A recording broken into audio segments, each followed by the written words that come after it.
放羊很辛苦，好在有了格林的陪伴，牧羊女的生活也并不孤单。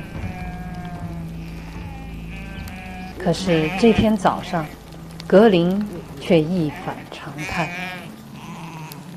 干嘛不让我走啊？哎，听话，乖嘛。裤子给我扯破了，还听话嘛？你怎么了你？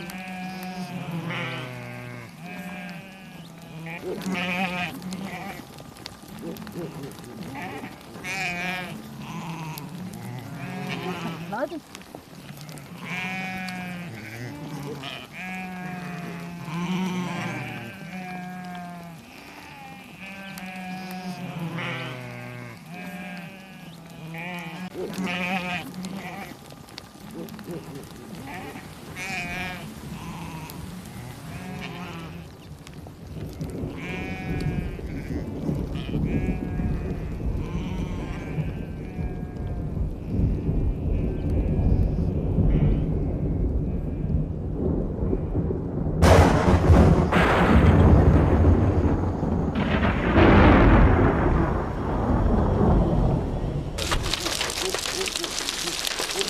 怎么会突然下雹子啊？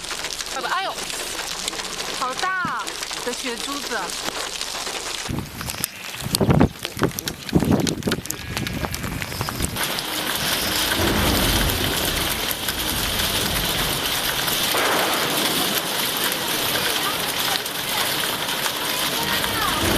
格林回来没有？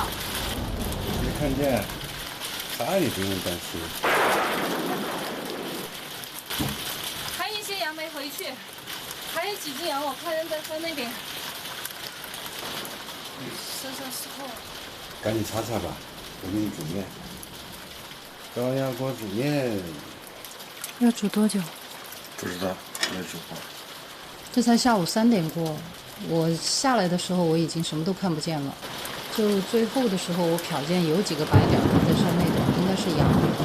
格林看得见。格林本来就是夜行动物。格林还在那边赶羊。你看，有几个羊回来了。我身上的石头，他居然没上。对啊，狼皮确实很神奇啊，难怪那么多人都想要狼皮。那几个冰雹打得我脑袋疼，脑袋重的。不知道好不好吃？肯定好吃。反正煮的口感肯定不如下面高压锅不太会用。我现在才知道为什么早上他不让我出门。狼是可以预知天气的，他们可是有远之人，对这了解的少。人真的是离自然太远了，对自然界的变化一点感知都没有。你要在这跟你吃完，泡了就不好吃了。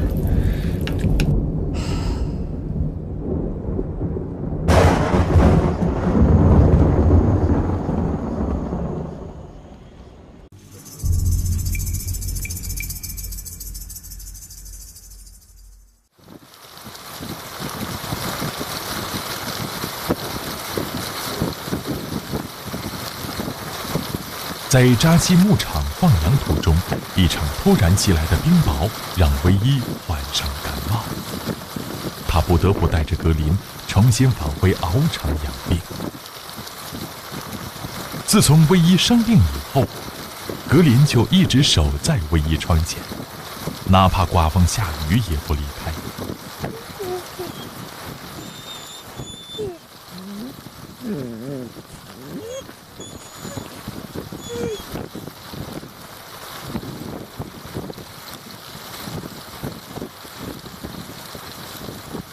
他没心思和藏獒们玩闹，也没心思出去捕猎。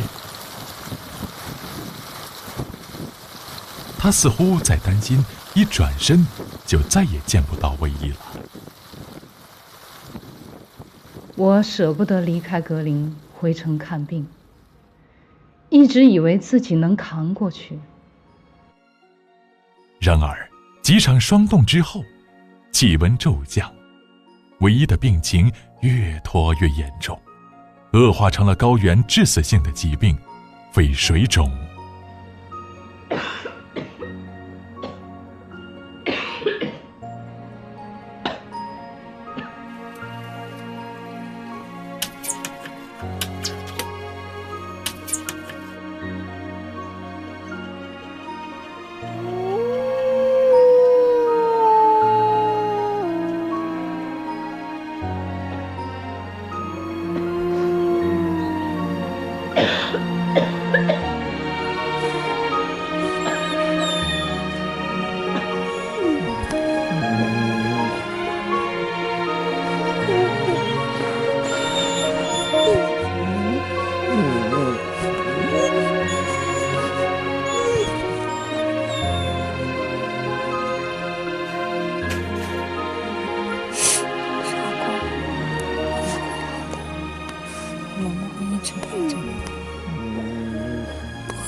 5个月的格林还是个孩子，他不知道该怎么办。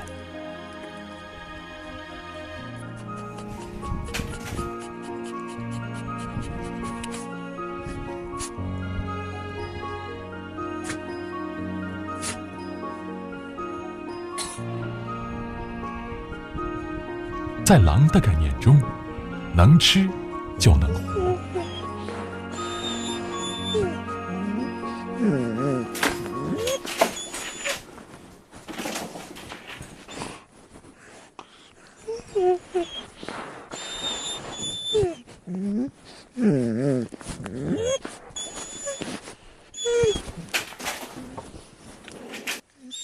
平日里抢食、护食、藏食几乎亡命的小狼，却把自己的救命粮给了唯一。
我下定决心暂别格林，先去成都治病。在小格林模糊的记忆中，收拾行李意味着分离和远行。走字，他是听得懂的；等，他也是明白的。可是这一走，要等多久呢？走吧，我跟张希已经说好了，他帮我们先照顾着，快点啊！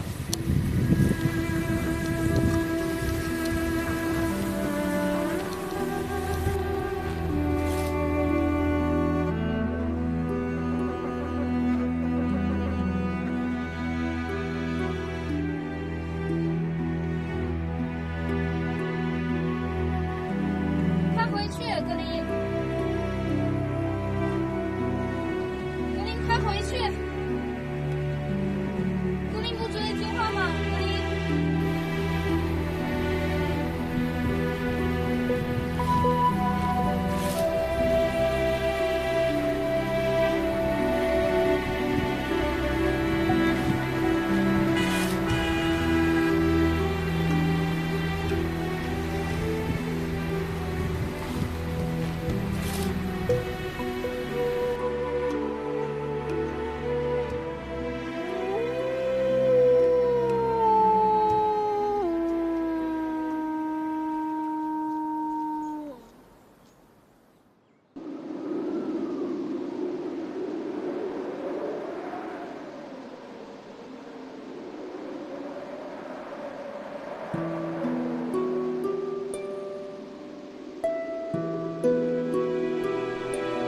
唯一走后不久，若尔盖降下了第一场雪。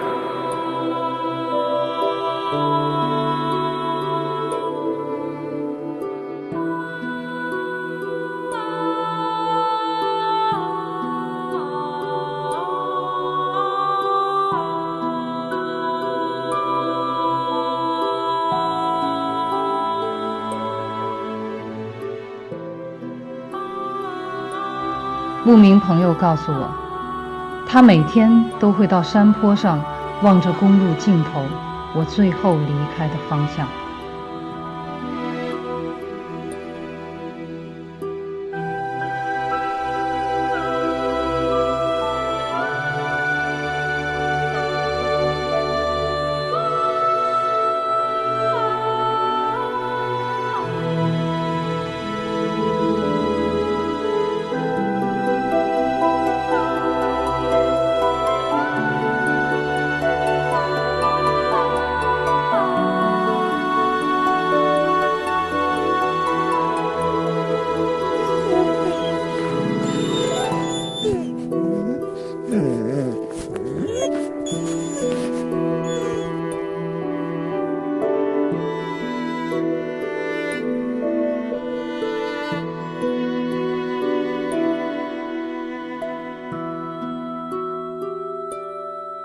若尔盖已经进入了初冬，这里的冬季长达8个月，缺氧严寒。候鸟已经迁徙，留鸟抓紧筑巢，旱獭在为冬眠做最后的准备。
给你这儿，我在这儿。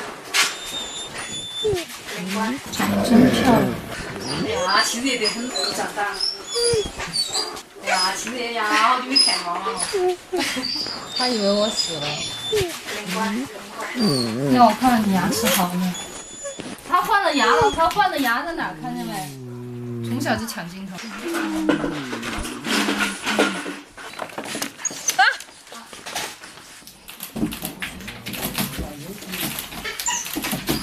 九哥，你进来。宝贝儿。哎，我都快抱不起你了。哎呀，你好重啊！哎呦，红血不是脑，对对。红血。求求你了，过去嘛，好不好？不要发现一人。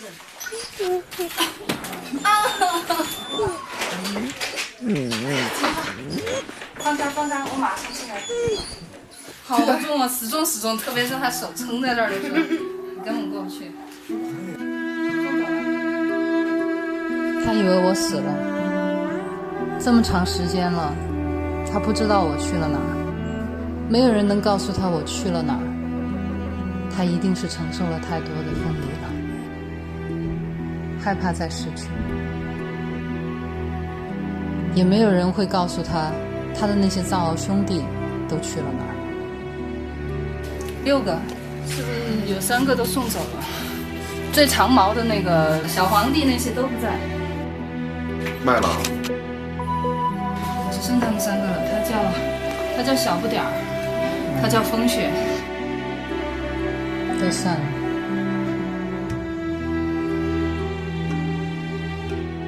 格林的部分藏獒兄弟们被陆续卖给了新主人。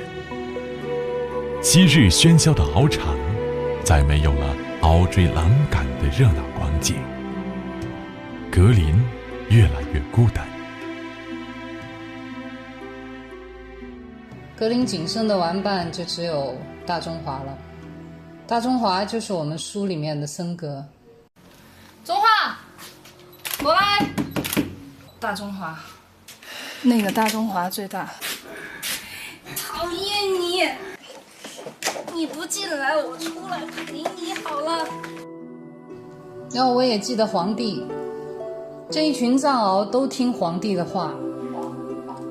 因为我之前听老林说，最早他的这个獒场是在玉树那边。玉树那边地震的时候，那一天，皇帝最先报警，然后把这些幼獒一只一只给救出来的。所以这些幼獒长大了以后，他们都听皇帝的。皇帝也是最早接纳格林的，是个很有灵性的头獒。其实我最怀念的是黑虎，它是一个很沉默的藏獒，它围獒比较低调。但是当格林出事儿的时候，他冲在第一个，腿断了，耳朵也被撕掉了。在玩藏獒的人眼里，他的品相就不好了。他是搭着皇帝半卖半送人的。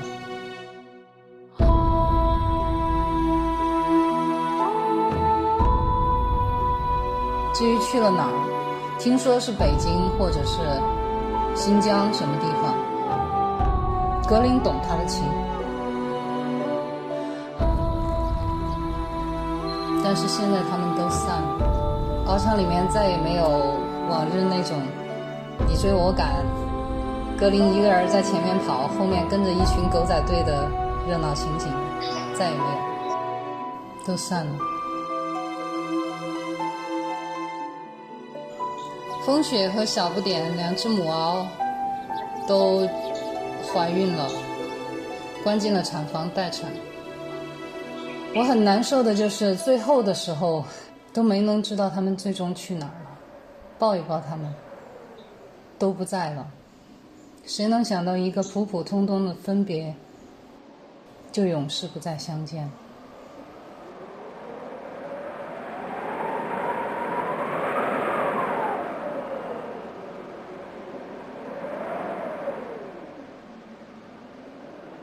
格林已经换上了冬季的战袍，他在鏖战中折断的乳牙也换成了成年的獠牙。他该重温他的捕猎记忆了。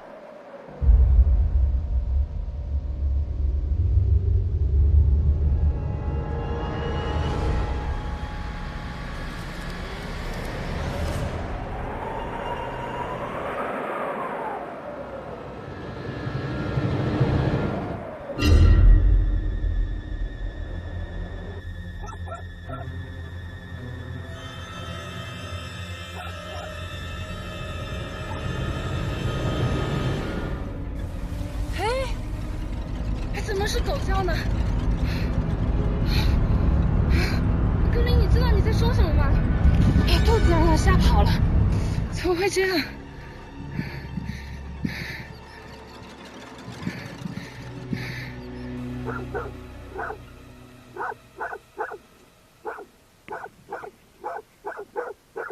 格林，过来。你们不在的时候，你们肯定就是经常勾在一起。格林，过来。听见吗？看不回来了，他有伴儿了，也是好事儿。跟狗学恐怕不是什么好事儿。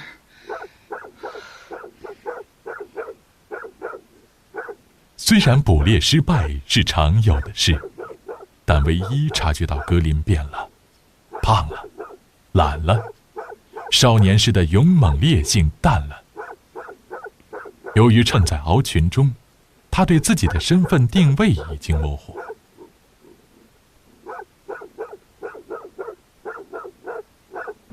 他像丢掉了记忆的孩子，带着狼的本质，却想融入狗的世界。环境造就人，环境也造就狼。肉足饭饱的生活让一匹狼家畜化了，唯一恨在不成狼。对狼而言，狩猎是它生存的根本，绝非游戏。最要命的是，格林总想亲近陌生人。格林，过来。这一天，我陪格林外出捕猎，格林，过来。遇见了2个牧民。过来，不去。格林不过去。格林不去。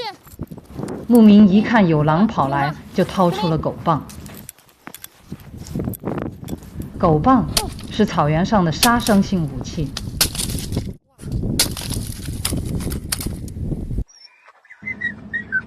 而格林还以为人在逗他玩儿，好不容易劝走了牧民，我们远走到河湾附近。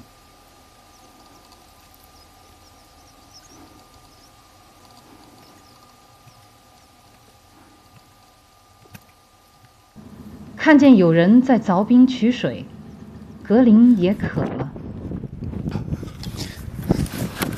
过来，不去。格林不过去。不要大，他不跑对，不要大，快走！越生了，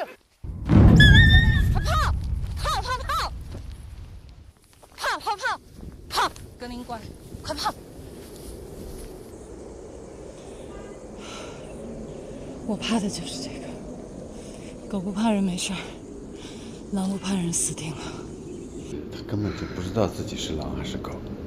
在人类中长大的格林，已经把人当成了可亲近的同伴，对人类没有丝毫戒心。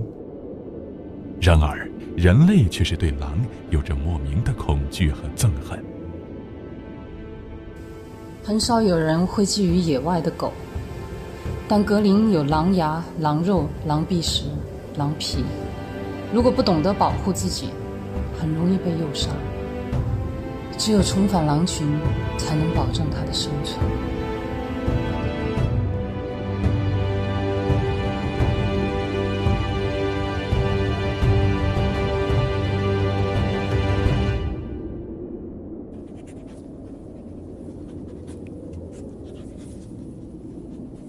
格林不属于獒，不属于狗，更不属于人类。大病初愈的唯一决定重新带着格林深入草原，回到当初他找到小格林的地方，尝试寻找剩余的狼群。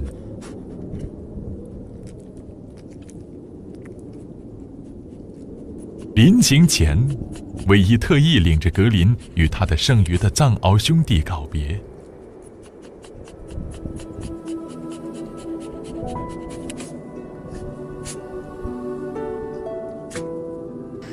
我们带不走他，这是他的命。格林，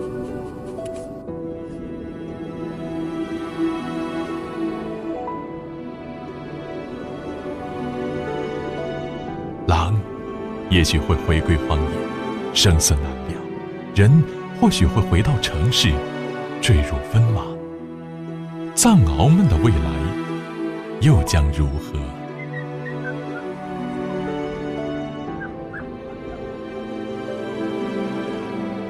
人、狼、獒，今天能够同鼻相抵，明天离别将不会再见。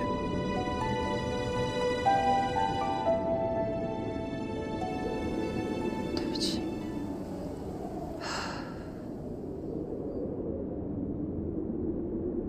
狼和藏獒本来是草原文化中最经典的部分。在原始游牧时代，狼、獒、人相生相克，相依相伴。狼保护草原，獒保护牧民和牛羊。狼和藏獒本是同根生，这对传说中的战神却走向了不同的命运。藏獒的悲剧是被人爱生产囚禁，狼的悲剧是被人恨灭种绞杀。人类的恨和爱都将演化成了一场灾难。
人、狼、獒，终究还是走上了不同的路。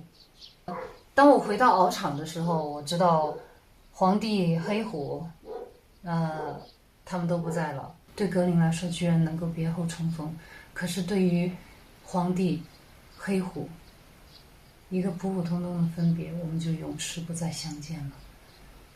我连抱一抱他们都不可能了。然后剩下的只有这3只藏獒，就是一个小不点和风雪。小不点、风雪呢，她们怀孕了，那就关进了产房，因为害怕她们活动多了，然后流产之类的，就把她们关进了产房。当时呢，我看到一个情形，就是产房的门口老是挂着一把那种老式的那种铁将军那种锁。因为饲养员也懒得去每次去锁它，就锁死它，所以那把锁呢就是虚挂在那个门上，打不开门就行了，就虚挂着的。但是这个格林呢，他每次他趁着人没发现的时候，趁着人不注意的时候，他就一个一个的去开这个锁。他先用自己的嘴巴把那个锁体的下方给掰转，然后呢再用鼻子去顶那个锁，那个锁就掉下来了。然后他就可以把风雪、小不点放出来，他们还能在一块玩。就我看到这个的时候，我是又好气又好笑又心酸，因为他太缺少同伴了。他也经常想把森格，就是我们的大中华，他经常想把他从铁链子下面解下来，他经常去帮他咬那个铁链子，但是没有用。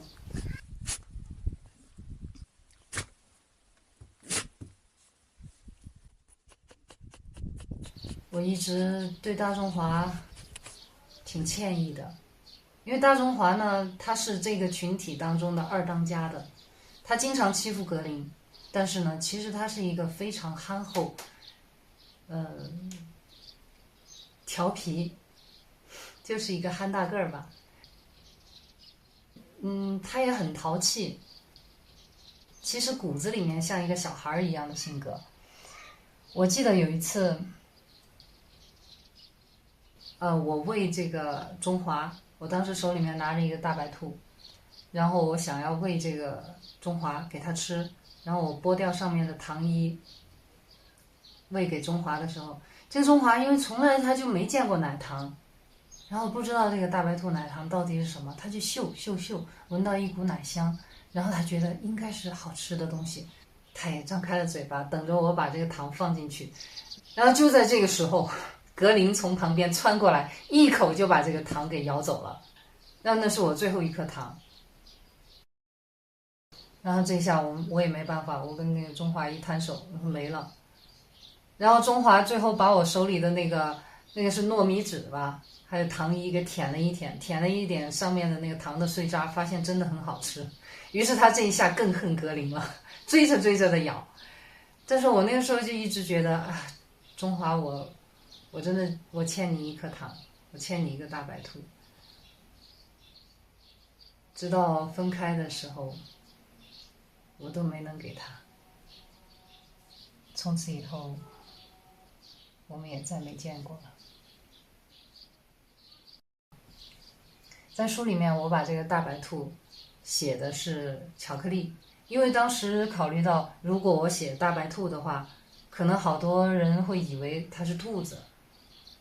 为了不多做解释，所以我就写的是巧克力。但是呢，很多很爱狗的人就一下子就非常的担心了。他说啊，狗狗是不能吃巧克力的。然后我当时看到这些留言的时候，我挺感动的。尽管事情已经过去了，他们都还会很关心狗狗不能吃巧克力哦，证明现在爱动物的人、关心动物的人真的是越来越多了。刚刚到草原的时候，我看见格林捕猎，我觉得他很笨，但格林可能那个时候他也觉得我笨笨的。为什么呢？有一天，我当时在那个小屋子里面用长焦拍格林在河湾边上拿那个纱窗网鱼的那个情景的时候，就是有一些这种高的植物老是挡住镜头，它镜头就是花的嘛，我拍不清楚。然后当时我就说的，我要把那几株高的植物给干掉。后来我就拿着一把老菜刀就出来就砍那些植物，结果最后不知道怎么一砍一挥刀把自己的腿给砍了。所以后来我放羊的时候，我的腿都是瘸的。有些人挺不理解的，哎，怎么你走路好像有点跛呢？放羊的时候就是这个原因。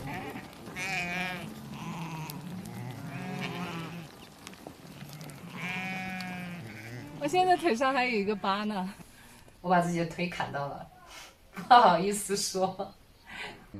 你们还记得到我抓羊啊？抓羊你还抓马的，那个马，你还拿绳子把它牵过来，那个马一跑，你还不放绳子，还抓着，你手到这里全部都弄红了，脱皮了。啊，我都不记得这一段呢。我给扎西留下的印象就是抓羊凶得很。我们的那个羊白子6年个放的个，后面6年放的。对，以前就这样。有100多只吧？就是将近有100多只。放了有一两个月。肯定有，1、2个月。那时候格林还帮着在放着。要不然就是那些药就是弄的时候，因为凶得很嘛。凶得很。太阳也大得很。对。他抓羊凶得很。因为那个羊太调皮了。我在扎西牧场学会了辨别很多植物，哪些植物我可以吃，哪些蘑菇我可以采来晒干，冬天可以吃。